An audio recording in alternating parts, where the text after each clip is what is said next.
መልካም አርብ ይሁንላችሁ ብዬ ግን ጥሩ ዜና ይዤላችሁ መጣ ደስ ይለኝ ነበር። የዛሬ ደግሞ በጣም ያናድዳል፣ ጥሩ አይደለም። USCIS ምን ብሏል ዛሬ? effective immediately meaning right now today effectively እዚህ ሀገር የመጣ ሰው በቪዚተር ቪዛ የመጣ ሰው በስቱደንት ቪዛ የመጣ ሰው ትዳር ቢያገባ ግሪን ካርድ ፋይል ማድረግ ቢፈልግ ለእናቱ ለአባቱ ድሮ እዚህ ሀገር ፋይል ማድረግ ይችል ነበር። ሲቲዝን ቢያገባ እናትና አባት ሲቲዝን የሆነ ሰው እዚህ ፋይል አድርገው አጀስት ማድረግ ይችሉ ነበር። አሁን ግን ይቀር ምን አሉ? ጎባክ እዛው ሀገራቸው አሉት።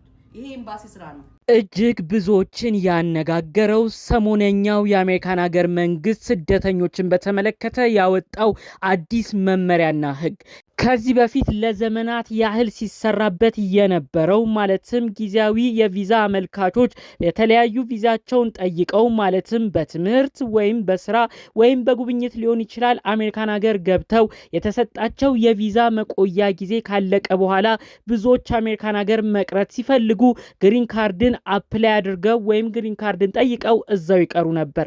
ታዲያ ይህንን ለዘመናት ያገለገለውን አሰራር ሙሉ በሙሉ በሚቀይር በሚመስል ደረጃ ከሰሞኑ አዲስ ሚሞ መጥቷል። ይሄም አሰራር ቀርቷል። ከዚህ በፊት አሜሪካን ሀገር በጊዜያዊ ቪዛ የመጡ ሰዎች የተሰጣቸው የቪዛ መቆያ ጊዜ ካለቀ ወደ መጡበት ሀገር በግድ ይመለሳሉ እንጂ በፍጹም አሜሪካን ሀገር እዛው ቆይተው የተለያዩ ቋሚ የሚሆኑበትን ግሪን ካርድ አይጠይቁም የሚባል ሚሞ ወጥቷል። ይህ ሚሞም አስመልክቶ ብዙዎች በድንጋጤ ውስጥ ገብተዋል። በተለይም በአሜሪካን ሀገር የሚገኙ በተለያዩ ጊዜያዊ ቪዛ አመልክተው አሜሪካን ሀገር ውስጥ የገቡ ሀገራችንን ስደተኞች ጨምሮ የተለያዩ ሀገር ዜግነት ያላቸው ግለሰቦች እንዴት ነው አሁን አሜሪካን ሀገር ከገባን በኋላ ደግሞ በድጋሚ ወደ መጣንበት የምንመለሰው?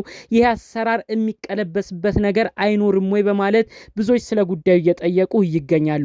ይህን ጉዳይ አስመልክቶ ዘርዘር ባለመልኩ አሁንም ጠበቆች ወይም የህግ አማካሪዎች እያስተላለፉ ስለሚገኙት ወሳኝ ነጥቦች በዝርዝር ዛሬም መረጃዎቹ ልናስደምጣችሁ ብቅ ብለናል። በተጨማሪነትም ደግሞ ይህ አዲሱ ሚሞ እውነትም ወደ ትግበራ ገብቶ ኢትዮጵያን ወገኖቻችንን ጨምሮ ብዙ ግለሰቦች በቅርብ ጊዜያት ከአሜሪካን ሀገር ይባረራሉ ወይ ተብሎ ተጠየቁት ጉዳዮች አጠር ባለመልኩ አሁን ላይ ምን አይነት ነገር ተግባራዊ እንደሚሆንም በዝርዝር በዚሁ እናስደምጣችኋለን። ሰላም ጤና ይስጥልን ውድ የሀገሬ ልጆች፣ በተለያዩ ዓለም ሀገራት የምትገኙ በያላችሁበት ሀገር ሰላማችሁ ይብዛልኝ። ዛሬም አዳዲስ በሆኑ መረጃዎች ብቅ ብለናል። ለዚህ ቻናል አዲስ ከሆናችሁ ሰብስክራይብ በማድረግ ሁሌ የምንለቃቸው ታማኝነት ያላቸው መረጃዎች እንዲደርሱ ይሁን። ቀጥታ ይዘን ወደ መጣነው ዝርዝር መረጃዎቻችን እናመራለን።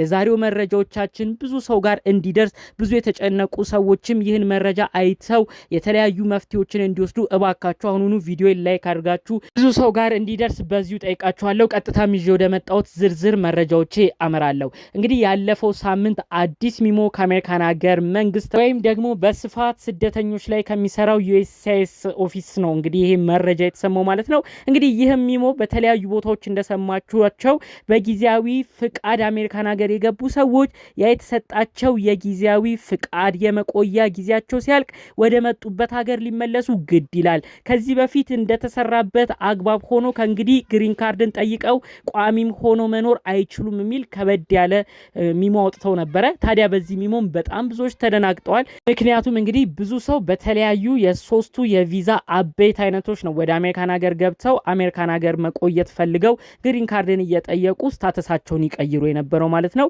እንግዲህ ይህንን ተንተን ባለመልኩ ትንሽ ገለጻ ላድርግላችሁ። ሶስት አቤት የተባሉት ጊዜያዊ ፍቃድ የሚሰጡት አንደኛ አንድ ሰው አሜሪካን ሀገርን መጎብኘት ፈልጋለሁ ካለ፣ ሁለተኛ ለትምህርት ወደ አሜሪካን ሀገር ማቅናት ከፈለገ፣ ሶስተኛው ደግሞ ለስራ አሜሪካን ሀገር ማቅናት ከፈለገ ነው። ታዲያ እነዚህ የሶስቱ የቪዛ አይነት አንድ ሰው አሜሪካን ሀገር ገብቶ የሚፈልገውን አላማ አሳክቶ እንዲወጣ እንጂ በዛው አሜሪካን ሀገር ቆይቶ አሜሪካን ሀገር ነዋሪ እንዲሆን የሚሰጥ የቪዛ አይነት አይደለም። ነገር ግን ሰዎች በሶስቱ የቪዛ አይነት አሜሪካን ሀገር ለመግባት ምክንያት አድርገው ታዲያ አሜሪካን ሀገር ከገቡ በኋላ ግን ስታተሳቸው እንዲቀየር ነው አፕላይ የሚያደርጉት ወይም የሚጠይቁት። አሁን ለምሳሌ አንድ ሰው በጉብኝት አሜሪካን ሀገር ገባ ቢባል ታዲያ የተሰጠው የቪዛ ጊዜም እስከ 6 ወር አሜሪካን ሀገር እንዲቆይ ሊሆን ይችላል። ታዲያ እንግዲህ ያ ግለሰብ የተሰጠውን የ6 ወር ቆይታ አሜሪካን ሀገር ኖሮ ከ6 ወር በላይ መቆየት ከፈለገ እንግዲህ ይሄ ሰውዬ ኢሌጋል ወይም ህገ ወጥ ሊሆን ነው። ምክንያቱም በጉብኝት የተሰጠው ለ6 ወር ነው አሜሪካ እንዲቆይ የተደረገው። ያ ግለሰብ ደግሞ ከ6 ወር በላይ አራዝሞ እዛው አሜሪካን ሀገር ኑሮውን መቀጠል ፈልጓል። በዚህ ሂደት እንግዲህ ይህ ግለሰብ ግሪን ካርድን ነው አፕላይ የሚያደርገው። ግሪን ካርድን አፕላይ በሚያደርግበት ጊዜ ደግሞ የተለያዩ አማራጮችን ሊጠቀም ይችላል። ይህንም አማራጮች እንግዲህ በጋብቻ አሜሪካን ሀገር የሚኖር የአሜሪካን ሀገር ዜግነት ያለው ግለሰብ አግብቶ በዛው አሜሪካን ሀገር ለመቆየትም ግሪን ካርድን ሊጠይቅ ይችላል። በመቀጠል ደግሞ እንግዲህ በሌላ አማራጭ የፋሚሊ ስፖንሰር ወይም ደግሞ ቤተሰቦቼ ስፖንሰር ያደርጉኛል ብሎም እንግዲህ ከተናገረ በቤተሰቦቹ አማካኝነትም ይህ ግለሰብ እንግዲህ በጉብኝት መጥቶ ይህንን ፕሮሰሱን አስቀይሮ ወደ ቤተሰብ ስፖንሰርሺፕ አምጥቶ ግሪን ካርዱን ወይም ቋሚ ነዋሪነቱን ጠይቆ ያንን የቋሚ ነዋሪነት ፍቃድ ካርድም ይቀበላል ማለት ነው። እንግዲህ ይህንን በጉብኝት ቪዛ መጥቶ እንደዚህ ማድረግ ይችላል አልኳችሁ እንጂ በትምህርትም አንድ ሰው መጥቶ ትምህርቱን ካጠናቀቀ በኋላ አሜሪካን ሀገር ለመቆየት ሲያስብ አሁን ያልኳችሁን የተለያዩ ፕሮሰሶች ሊሄድበት ይችላል። እንዲሁም ደግሞ በወርክ ቪዛም አሜሪካን ሀገር መጥቶ የተሰጠው የወርክ ቪዛም ሲቃጠል እንዳልኳችሁ ቅድም የተለያዩ ፕሮሰሶችን በጋብቻ ጠይቆ ወይ ደግሞ ቤተሰቦች አሉኝ እነሱ ስፖንሰር ያደርጉኛል ብሎ አሁን ደግሞ ከነገርኳችሁ ከነዚህ አጠቃላይ ውጪ በሆነ መልኩም ደግሞ ወደ ሀገሬ መመለስ አልፈልግም ፖለቲካ ጥገኛ ነኝ ብሎ አሳይለም ሲከር ሆኖም እንግዲህ ጥገኝነትን ማስገብቶ ይህንን አጠቃላይ ያሉትን ነገሮች ስታተሱ እንዲቀየርና በአሜሪካን ሀገር የሚኖርበት ነገር ተራዝሞ ቋሚ ነዋሪ እንዲሆን የሚጠይቁበት ሂደት ነው ማለት ነው።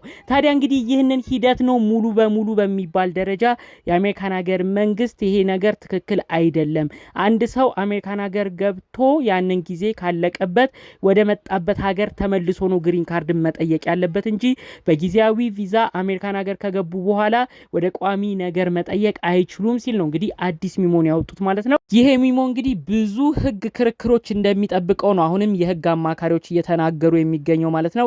የሀገራችን የህግ ቦታ ያሉ ሰዎችም ይሄ ነገር መደረግ አለበት፣ ይሄ መደረግ የለበትም እያሉ የተለያዩ ሙያዊ አስተያየትም እየሰጡ ይገኛሉ ማለት ነው። አሁን ላይ እንግዲህ እንደተባለው አንድ ሰው ወደ መጣበት ሀገር ተመልሶ ነው በድጋሚ ግሪን ካርዱ መጠየቅ ያለበት የተባለው ነገር በደንብ ቀጥለው ከሰሩበት ይሄን ነገር ምንድነው ያረከው አሜሪካን ሀገር እያለ ክሪሚናል ወይም ደግሞ ወንጀል ላይ ተሳትፈዋል ወይ ብለው ሊጠይቁ ሊያጣሩ ይችላሉ።